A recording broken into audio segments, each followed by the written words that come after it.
Welcome back to the Alts Podcast. I'm your host, Horacio Ruiz. We bring you industry leaders and creators to give their insights on the rapidly changing and exciting world of alternative assets. Opinions expressed on this podcast by the host and podcast guests are for informational purposes only and should not be considered investment advice. Podcast hosts and guests may maintain positions in the offerings discussed in this podcast.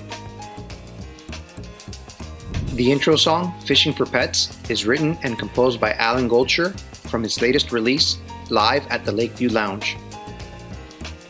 Thank you for joining the Alts Podcast. Hope you're having a good day. Today we're talking about creating content and the current state of the sports memorabilia market with Sam Farber. Sam is the head of business development and content at Goldin Auctions, the industry leader in sports collectibles.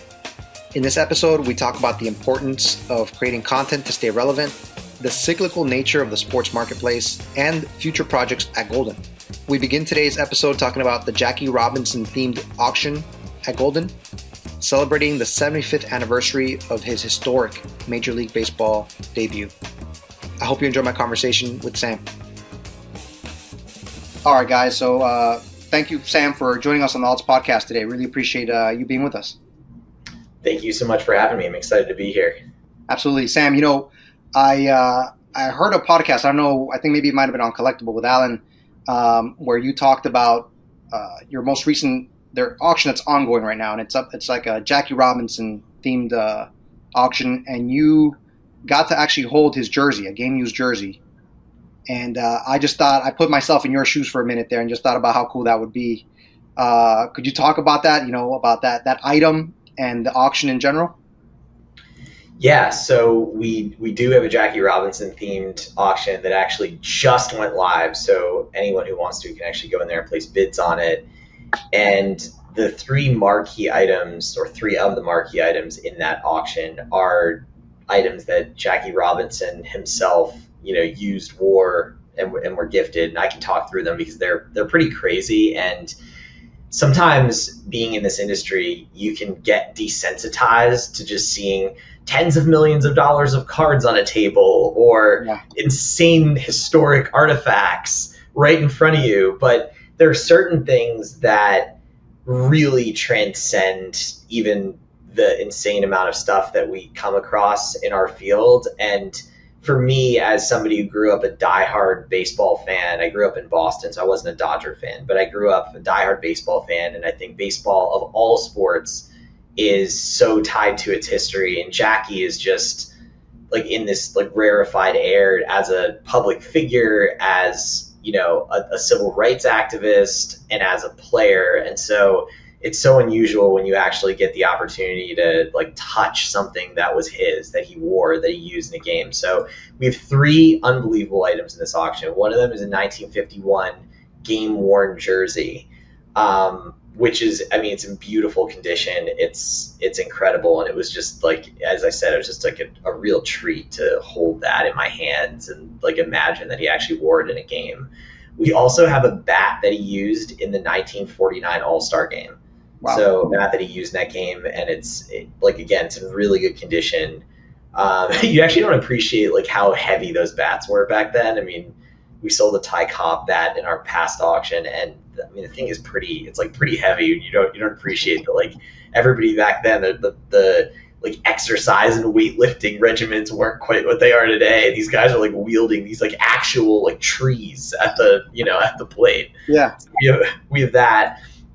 And then we have a really unique item, which is the Hall of Fame presentation plaque that he was given during his enshrinement in 1962. So basically when a player is enshrined into the Hall of Fame gives them a small version of the plaque that it lives in the Great Hall in Cooperstown. It's in a nice little frame, and it's literally like the one singular small plaque, the commemorative plaque that is given to the actual inductee. And we have that actual plaque that was handed to him.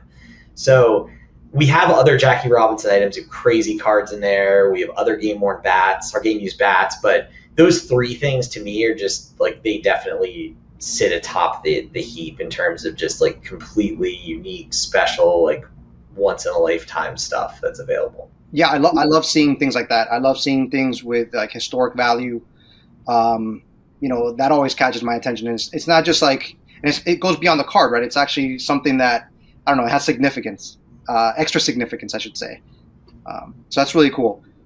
I also saw one thing. I started getting lost in the auctions. You have like 4,000 items in that auction you just included. We're talking about, and you also have like this Gil Hodges game used jersey. Is that correct? Yeah, we do. I think that one's also from 1951. 1951. And that just caught my attention because I'm a Mets fan. So like, Hodges as the manager of the '69 Mets. I was just looking at it, man. Last night I was looking at it for like 30 minutes. At the auction, but that one I was looking at it for like 10 minutes, just like, man, wouldn't that be sweet?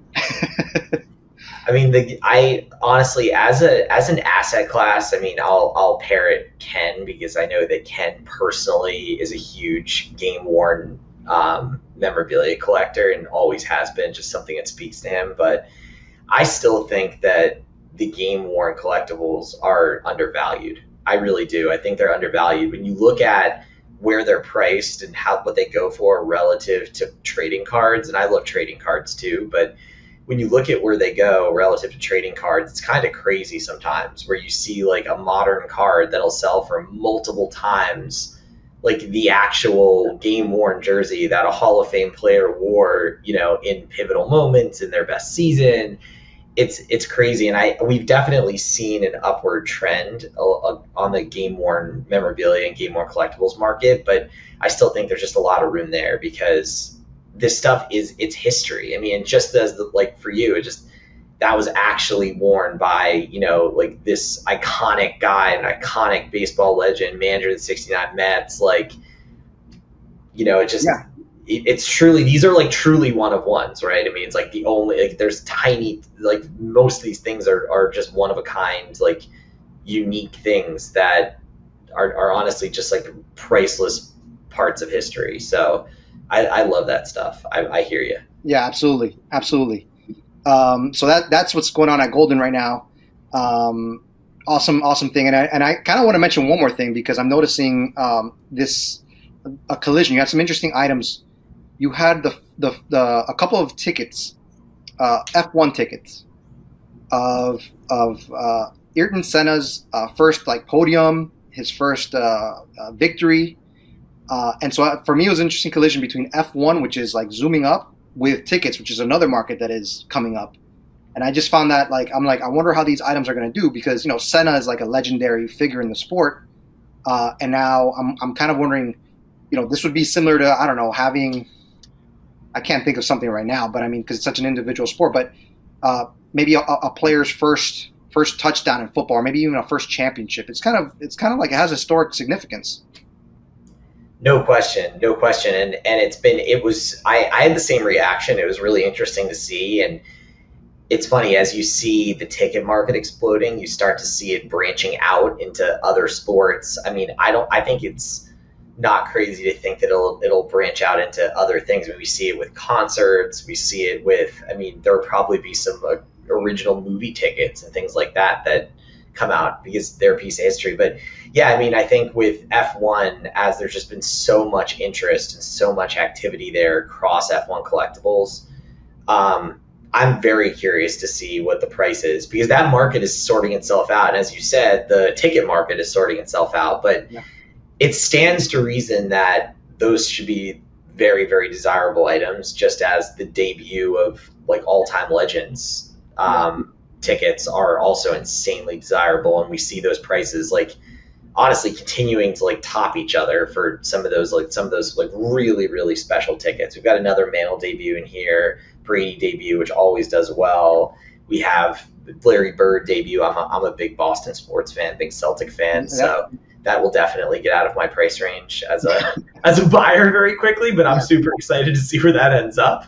Yeah. But yeah, it's I'm definitely psyched to see the F1 tickets in there. It definitely caught my attention when I was looking through. It's insane, and I mean that in a good way. And you talked about that before, being desensitized to being around this stuff. Is that a thing? Like, can you actually be desensitized to it?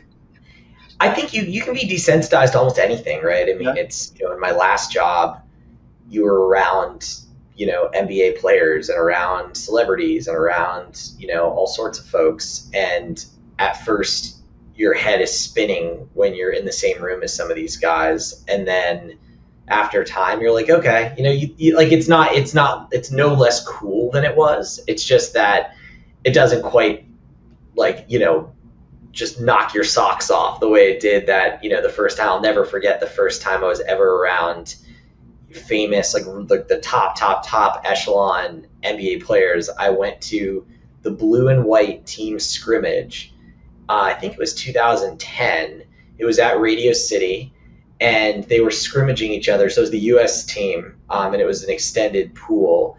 And I was there, like, and it was crazy. They were like playing on the stage, and I was literally standing on like the side of this court that they had constructed. It was all like literally all of the best players in the league at the time, and I thought I was going to pass out. Like I was, I was wearing a league credential. It was my first time wearing it, and I was 23 years old, and I was trying to hold it together and like play it cool, but I literally felt like I was like paralyzed. I think I just like kind of sat there under one of the baskets and like just didn't move and like hoped they wouldn't see me.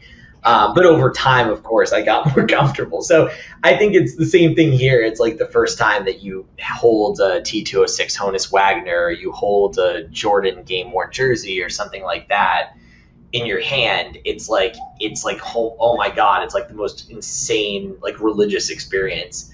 And then you sort of like, get used to seeing, as I said, tens of millions of dollars sitting on a table. But to me, it doesn't make it any less cool. It just, I guess you know what it is. You handle it in a fashion like you're more cool. You're better adjusted to dealing to handling it. That's cool. Let's talk about that a little bit, because I did want to talk to you about what you did before in the NBA. You were in charge of the digital content at the NBA. Is that an accurate statement? Yeah, I had a lot of different roles there, but they were all around digital content and digital strategy and basically all in the sort of like digital and social media ecosystem. Yeah, and then you went to Goldin, where right now you're the head of business development and content as well. Correct. How is that different, and what is that like to be kind of the head of content? Like, are you overseeing everything that gets put out on social media, and to that extent, like, how different is it working in the NBA, where, like you mentioned before, you're dealing with these these superstars, and now you're kind of dealing with the superstar. The stars are the items, right? The collectibles are the star of the show, plus Ken Goldin, right? So, could you talk about that difference and kind of the carryover as well? Yeah. I think, honestly, the fundamentals of the two businesses, I mean, while they make money different ways, it's not that, like, I'm still in very similar functions. My time at the NBA, I basically spent about half my time there overseeing digital content, like sort of soup to nuts, and spent a lot of time in the production and publishing and the actual like making of the sausage. And then I spent a bunch of time towards the sort of second half of my decade plus career there that mostly focused more on the strategy analytics side of that same content, but also on the business development associated with it. So the distribution of that content, the licensing of that content, where that content lives, brokering the deals with the digital distributors to make that content available to fans. And so a lot of those same fundamentals are the same fundamentals that I use today at Goldin. The nature of the businesses are very different. The NBA, has been around since the 1940s and is a multi-billion dollar, like gigantic league with incredible name recognition. And, it's actually a smaller staff than you think it is, but it had a lot of employees, certainly relative to what we have today. When I got to Goldin, it was 30-something employees. It was pre-acquisition. So we've subsequently been acquired by a holding company, Collectors Holdings. So we're within the same sort of general holding company as PSA and WADA, PCGS, and some other tech investments that we've made as a holding company. And so when I got here, it was very much in a place of sort of transition from the business that Ken had built to really blowing it out and scaling up. And so that part was very different. There was no infrastructure on the content side because we hadn't built it yet. Business development was a lot of just Ken's relationships and deals he had done. We hadn't really like systematically built out that either. There obviously there wasn't like a huge staff of people to do all the work. So I was doing a lot of stuff myself. I couldn't really lean on, a larger organization the way I did at the NBA. I would say, I fortunately and unfortunately, I didn't deal with the players a whole ton, except when I was more on the content, like actual capturing and publishing of it side. We did some stuff with them directly. So it wasn't something that I had to necessarily actively manage, but certainly there are big personalities in the league, at the league office, among executives and other employees. Those big personalities exist in spades at Goldin. Ken has a great personality. He's an entertainer. He's a trip. He really is. So I think there's, I'm used to dealing with that. And look, I'd say both companies are they're both growing. They're they're like in adjacent industries, but they're both growing. They're both like kind of scrappy and growth minded. And they're both really fast paced and high octane cultures and environments. So it's not as different as you may think it is on first blush. To answer your other question, yes, everything that we publish, everything that we make, everything we put out in the world from a content perspective is on my team. It's been a blast to build that up. It really has. And we built a studio in our office in Runnymede, New Jersey. We've built out an amazing lean, mean content team, and it's been awesome to, experiment with different types of content. We're now putting out, hundreds of pieces of content a month, thousands of pieces of content a year. And we've really like propped up that entire operation from nothing in the last 12 months, which has been incredibly rewarding to watch. And honestly, a testament to the people we've brought into the building, not me, the people like on our content team that we brought into the building who are unbelievable. So it's been awesome. Yeah. What I've, up until maybe I started doing a podcast and, doing some writing for alts, I never really understood what a grind content creation is. And it's not just a matter of creating content, right? Anybody can create content, but is this going to engage? Is this something that people are going to enjoy? Are they going to take a little some value from that? I was on the Instagram page for Goldin, and some of the stuff just made me. I was just cracking up with some of the stuff there. The guy that invested $500K on Andrew Luck, I think.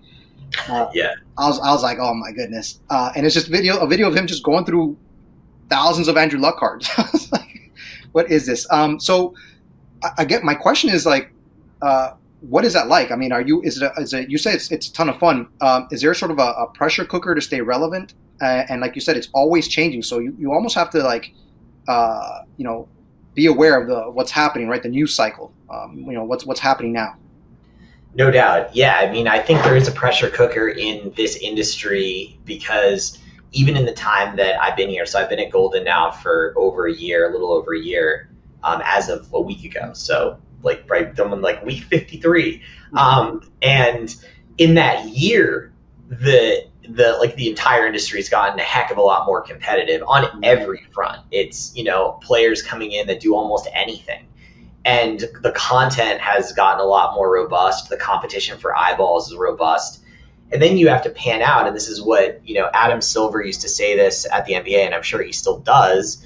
But Adam used to say that, the NBA isn't competing with the other sports leagues per se. It's competing with anything that somebody could spend their time and money on instead.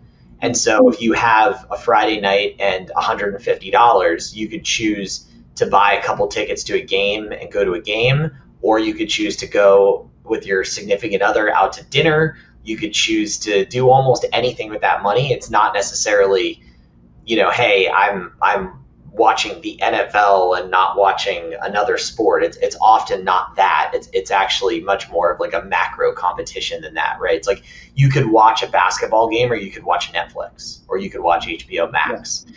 And so in our case, it's a lot of the same pressures that exist when it comes to content. we're fighting for eyeballs, not just with others in the hobby, but we're fighting for eyeballs with anybody who's putting content out on social. And that's hard. That's really, really hard. And as you've discovered, sort of diving headfirst into it, the algorithms change constantly. You have to know what's going on. You have to know what's resonating. You have to look at the data as to what you're seeing, what content's working, what's not. You have to see what's resonating. You have to see what others are doing.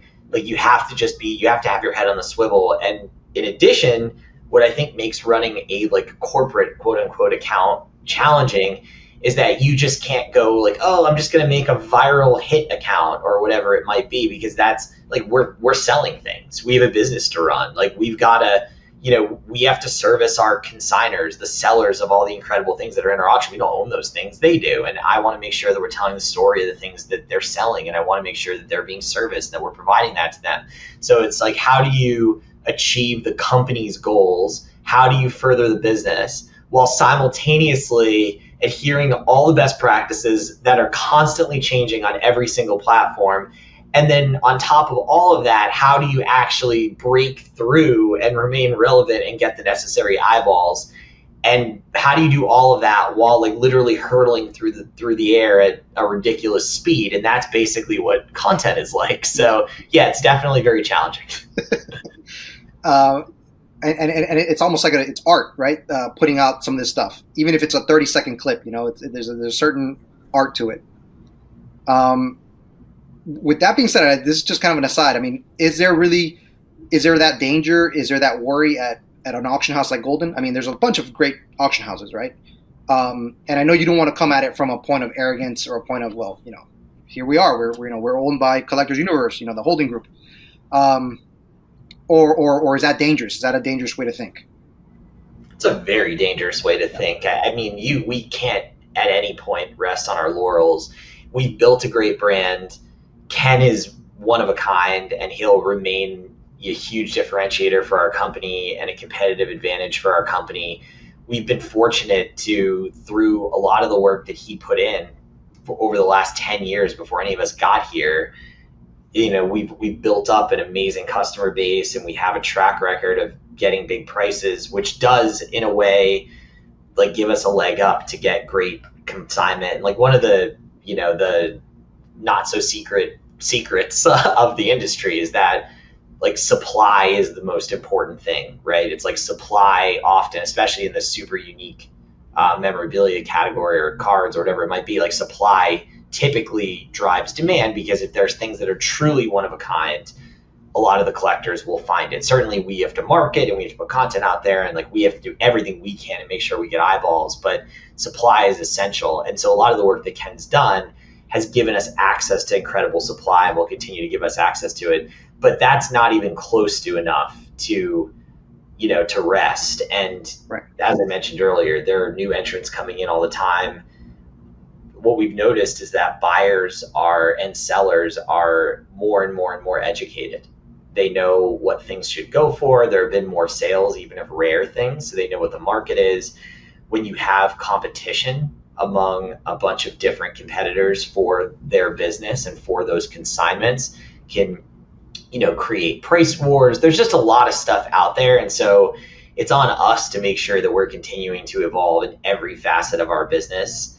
And so I think, we can use the fact that, we're fairly well capitalized as being part of Collectors Holdings. We have some advantages that come as a result of that, but eBay has advantages from being gigantic and being publicly traded. And, Fanatics, who's coming into the market, they're incredibly well capitalized, and they've got some advantages. So we all have advantages.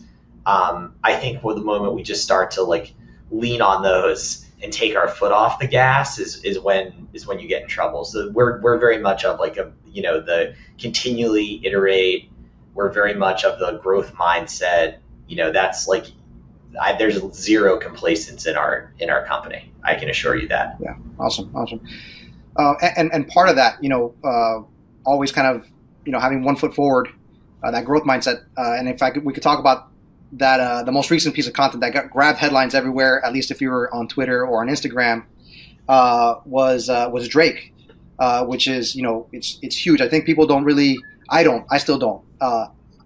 as a sports fan, I think of athletes as like the most famous people, in the world, and they pale in comparison to these musicians, right? Like Drake is, who's going to know like Anthony Edwards or some of these guys or even John Moran, right? In the States, no doubt. But Drake is like worldwide, legit, So you got him to come on a break with Ken Goldin. It was amazing because here he had these flawless cases, which I know are hard to come by, and he was ripping and having a good time. My question is, what is that like? Like how do you it's multi. I guess I have a lot of questions, but how do you come up with getting someone like Drake to break with you guys? And what is the reaction to having a celebrity on in the hobby, right? Because it can be looked at two different ways, right? Like it could be looked at as as great, we're growing the hobby, or it can also be looked at as these guys are shilling, they're getting these guys that are going to pump it up and make it unaffordable for everybody else. How do you address those things? How do you balance that? Yeah, so I can answer the first question first. Drake collects cards. He's gotten more into it recently. He's on his own popped into late night breaks and sort of like box openings of various cards on a number of different accounts. On the Card Porn account, on Ken Goldin's account, he popped in. Like Ken will often do breaks at night with his son, or he'll like rip boxes with his friends. Like we will, those are things where he hasn't like sold spots. It's literally just opening valuable wax just because he wants to. And so Drake originally kind of got connected to him that way. But Drake has collected cards, and I think he's getting more and more into it. So that was really the genesis of how this happened. I mean, it's honestly a huge credit to Ken, who really like put himself out there and sort of orchestrated that, and flew up there, and it was an incredible event, and I'm glad they got some hits, and it was great to see Drake's reaction and just see how excited he got by it and how like very legitimately he was interested in the hobby and in the space, which was awesome. Yeah. To answer the second question, ultimately, to me, it's like a rising tide lifts all boats. I think the more mainstream the hobby gets, the more mainstream this industry gets, the better it is for literally everybody in it. You can, with anything, you're going to have people who hate on everything, who criticize it. But as far as I'm concerned, like people pay zillions of dollars for Drake to endorse all kinds of different products. It's an objectively good thing for someone with that amazing global influence that you just mentioned to be like, I like trading cards. I'm into this hobby. I'm into this. This is great. Like, I'm not just saying for Goldin as a company, because a bunch of companies were involved in what went on there, and Ken was obviously there, and we were prominent in it, but it was a whole bunch of people. It was Panini and David Adams and Card Porn, and there were a whole bunch of others that were involved and that benefited. But to me, it's beyond any of our individual companies. Like, the whole point of it is that the entire hobby benefits, because it's just another example of, hey, this isn't just something that your kid is doing. This isn't just something that some like weird nerdy people like me are doing. This is something that celebrities, it's getting mainstream. This is something that a lot of folks are into. So for me, it's a good thing. I mean, I'm not worried about the effect of like, them driving prices up or anything like that. I mean, I certainly think, more demand could apply sort of an upward pressure on price when competition comes in, but it's unlikely that a celebrity like Drake is going to, move the entire market where things are going to become unaffordable as a result of his place or entry into a market like that. I'm not so worried about that. But that would be how I'd respond to that sort of macro issue. I'd say overall it's a huge positive. Yeah, and I guess the other part of that, I guess the specific criticism was, he had a bunch of boxes. He was opening up a bunch of boxes, and he hit on an 86 Fleer rookie, Jordan rookie.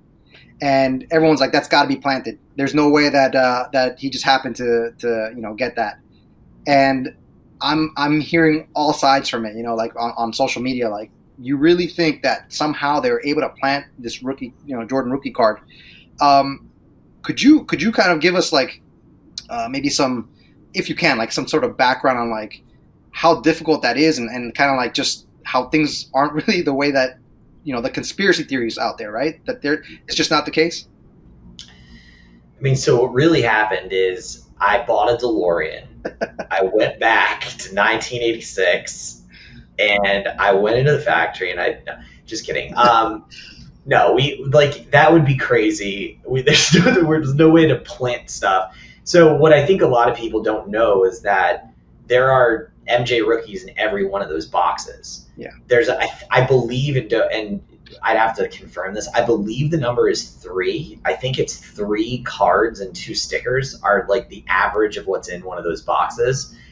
Now, you don't know what condition they're in and things like that, but I'm pretty sure that's the number. I think we hit 3 and 3, so we got an extra sticker, but the odds were almost 100% that we were going to hit an MJ rookie in that box just by the sheer like mathematics of like the probability of the product. Yeah. I don't think a lot of people realize that. The fact that he hit it in his first pack was blind luck and kind of awesome, but certainly we didn't know what pack that card would be in, and his reaction was very genuine. So there was no like planting of anything, but we were very, very, very confident that he was going to hit MJ rookies in that box because they're in the box, and we just any 1986 clear box would produce MJ rookies. So there's no like planting. It's honestly just that's what's in those boxes, and the fact that he hit it in the first pack was really good fortune, and the fact that one of them looks like it's in really good condition is even better fortune. It looks like, I don't know if it will get a 10. I'm not sure if it's come back from grading yet, but there's one that looked like it had a pretty good shot at a 10. If it didn't hit a 10, maybe you get a 9. But anyway, so there's no planting of anything. He opened a lot of flawless, and there were a bunch of hits. I don't think anything was like transcendent that came out of those boxes. And then of course there were a lot of cards that weren't what we were chasing, but no, there's no magical conspiracy. I wish I had a time machine, and honestly, if I had one, I probably would use it for other purposes than that. But I'd go back and ask Jackie for one of his jerseys. Honestly, that's what I would do. yeah, exactly. Yeah, I might. There's just just a list of things I might do. I might do a little differently if I had a time machine, other than I'm sort of repack or rig a box of 86 Fleer for Drake to open, but for each his or her own. And real quick, I think it's a commentary like how different, like you mentioned, the odds of getting a Jordan rookie and how different it is, now, where they were printing those cards. It wasn't like it is today, where like a hit is one in every, I don't know, every case or whatever. These were fairly, the cards weren't as valuable back then. So yeah, a Jordan rookie. It's not like they were making sure that there was only one in a case. It just, those are the cards are way more common. It's a matter of, did you get a 10? And now that's where you're really, Yeah, no doubt. I mean, you can affordably buy a lower grade version or a raw version of an 86 clear Jordan. Yeah. It's at that point in time, there was a lot of card production. It wasn't what it is today, where there's like sort of manufacturing scarcity, where it's, hey, this thing is numbered to X. There's a 1 of 1. There's an out of 5. There's an out of 10, 20, whatever it might be. It was like much larger print runs. I mean, the reality is that there's sort of historical scarcity that's been, and grading scarcity that have come into that particular card because a lot of people didn't really treat them as valuable collectibles and like threw them out and lost them over time and things like that. So there's this attrition that goes on naturally. Yeah. People treated them like garbage, and so a lot of people put them in crappy binders or screw downs or threw them in a backpack, and so you lost a lot that way, or at least you had a lot that were greatly damaged. And then there's just the sheer fact that a very small percentage of cards that come off the conveyor belt, so to speak, are like PSA 10 quality. I mean, a lot of this stuff, I think what a lot of people don't appreciate, and for anyone who's in the hobby and collects, this is obviously like a duh statement, but for people who don't, you'll get a lot of this. So I'll use an example. I have people all the time when they find out what I do, or I have friends who know what I do, and they'll send me pictures of their card. Like, I kept this in this case my whole life. I kept this, I kept it in the case. I never took it out, whatever. I'm like, well, the thing that you don't know is that a lot of like the card's fate from a grading perspective was in many ways sealed before it even came out of the pack. Yeah. Like it could have a print line. The centering is like, the centering is a huge issue. Like a lot of these cards are not centered, right? They're huge fat sides, well, one versus the other. That like, so a lot of the stuff that even the edges and the corners, some of that stuff, like some of the edges get frayed just out of the machine. So a lot of the sort of like grading fate of these things is determined by the manufacturer after it comes out. In the 80s, that happened. So it's like, the universe of PSA 10s is tiny because you have to get through all those things and then get a 10. And that's why those 10s are worth as much as they are. It's fascinating. It's so, there's a story behind every card for sure. Sam, we were talking earlier about, emerging markets and things like that. And we talked a little bit about other items like toys, right? What do you see? I know obviously we could talk a little bit more about toys, whatever it is that, you have some background on that. What else do you see that's kind of like an untapped market? And maybe I don't want to lead the question, but it's just always interesting to me how like something like F1 could catch fire, right? But then here in the United States, we had NASCAR for years. And years and years, and the NASCAR market is, trading card wise is dead. And I'm always curious about why that is. Like, is there an untapped market, or is NASCAR just basically undervalued? So these are just random thoughts in my head. My question is, do you see something that's undervalued and also something that is primed for a breakout? Well, I think you can think about this a couple of different ways. So if you think about it in terms of like sort of categories of IP, right, or leagues and properties, you can think about there are definitely opportunities there, and I can go through a couple of those. This is just me speaking, just based on what I'm observing, because I'm on this ride like everyone else is, seeing what's happening. And then there's also like actual categories of memorabilia, types of cards. That's where you have things like tickets and VHS tapes and things like that. So I would say in the actual property part of things, the IP part of things, we're seeing huge growth in, outside of the traditional like big four sports. Certainly soccer has had their moment. I don't think the soccer market has definitely grown tremendously over the last few years.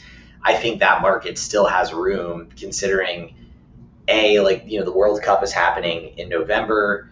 And I think that'll help a lot. US being in it is helpful because getting more US buyers helps the market. Most of the collectibles market is in the US, but that point also leads to the same conclusion, which is that given that soccer is the most popular sport in the world, as folks outside the US increasingly adopt collecting and adopt card buying and things of that nature, you would imagine that's where they're going to gravitate. So I think there's a lot of opportunity there.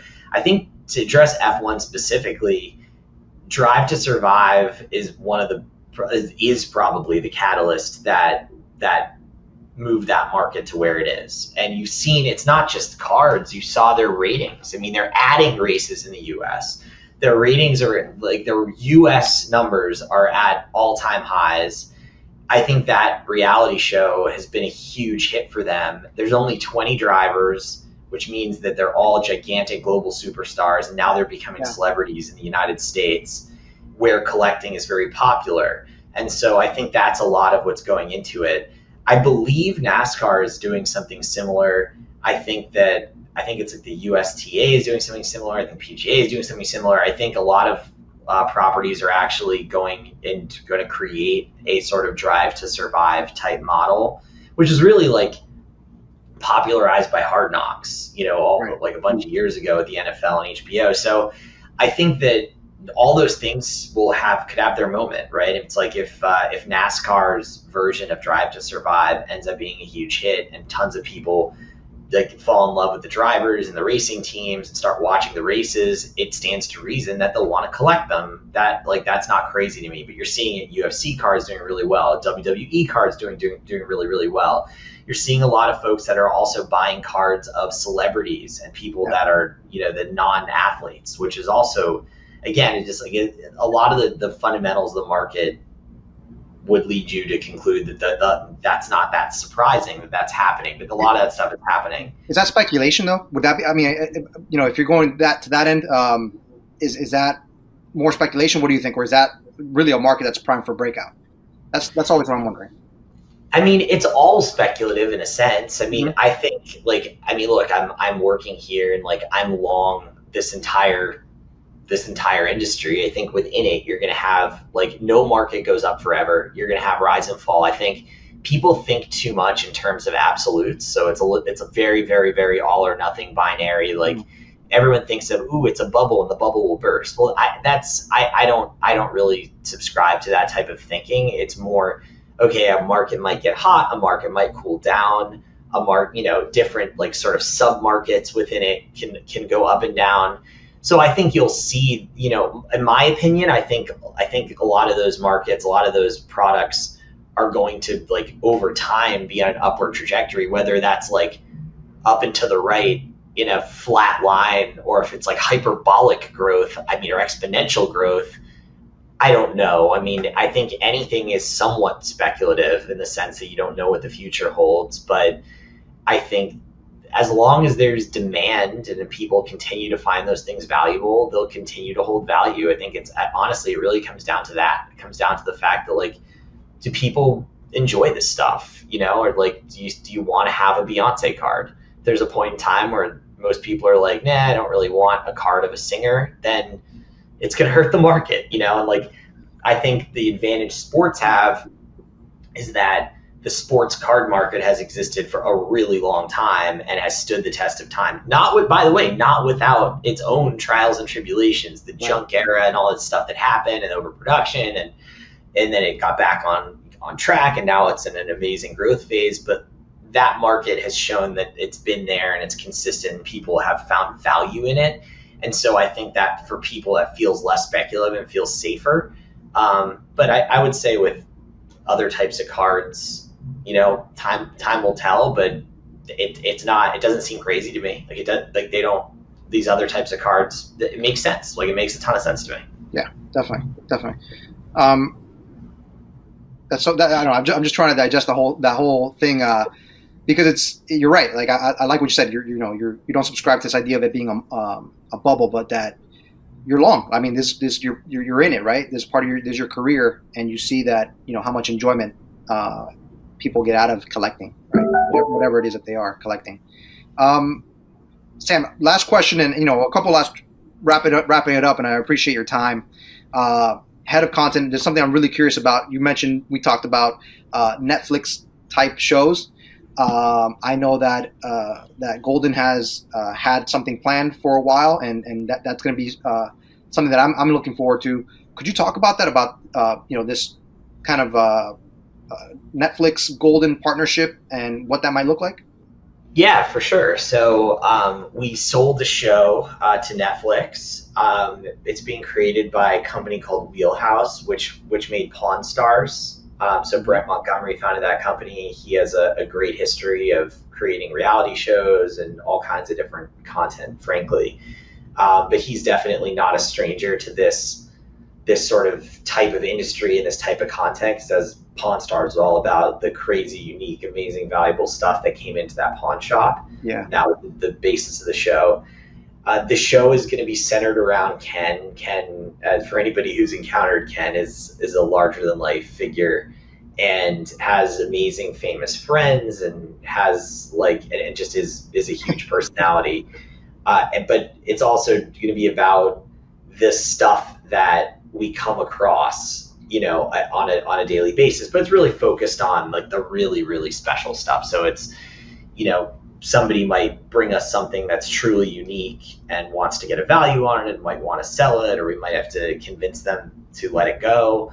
Or you'll have folks who might come to us and say, hey, I need this particular item, or I've always wanted one of these, and can you get it for me? Can you find it for me? And it's the chase of finding it and tracking it down. But it's awesome. We just started filming a couple of weeks ago, actually, in our office. So if you go there, there's Netflix crews, there's camera crews all around the office.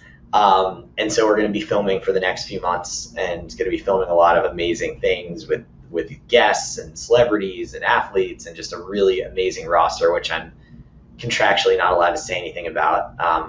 But or I'll be in the East River, but but it's going to be awesome. And so it's going to come out, I think, later this year.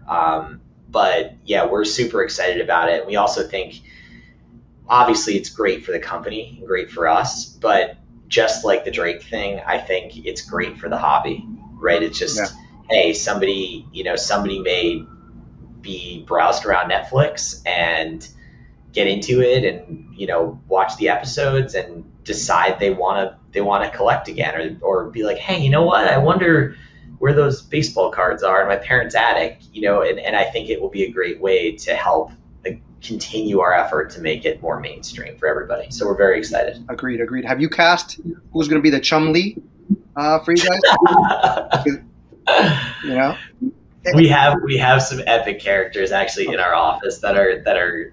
I mean, it'll be different roles, but yeah, we've got some gems in our office. I promise you that who are gonna play prominent roles. Yeah, there's no shortage of characters, right, in the hobby, and I'm sure Goldin, same thing. Sam, thanks so much, man, for spending part of your afternoon with us, with me. How can people engage? I mean, you got Goldin. Can they engage with you, personally if they want to? Yeah, absolutely. So, if you want to buy stuff or just look at window shop and create crazy items, you can go to goldin.co. You can go to Goldin Co. across social. People can definitely check me out. I'm not an avid social poster myself, but you can go check me out. I'm the real Samwise across all the social assets. Hit me up on LinkedIn. Always interested to talk to different people, happy to answer questions, looking to network in and outside the hobby. So I'm an open book, but yeah, check us out. And, hopefully I'll see or talk to many of your listeners at some point in the future. Awesome. Thanks again, Sam. Really appreciate it. And best of luck to your Celtics in the playoffs. Thank you. I'm very nervous, but I'm cautiously optimistic. It's super competitive East, man. Yeah, with the Nets, it's going to be tough, but yeah. I think we got it. Well, good luck, and hope to talk to you soon, man. Take it easy. Thanks for having me. Goldin Auctions is a powerhouse in the sports collectibles industry. And the Jackie Robinson jersey is a kind of museum-quality item that keeps the Goldin name at the forefront of the collectible industry. Pair that with Instagram videos of Drake and Ken Goldin breaking cases of 1986 Fleer basketball, and it's the kind of entertainment that not only helps keep Goldin relevant, but that also boosts the entire sports card industry. I'm personally looking forward to the Netflix show that's currently being filmed, and I'd like to thank Sam for all the insight he shared today. His work and expertise has certainly made a difference to the Goldin brand. And I'd like to thank you for spending part of your day with Alts. If you enjoyed listening to the podcast, let others know about it or leave a review or a comment. Until the next episode, take care.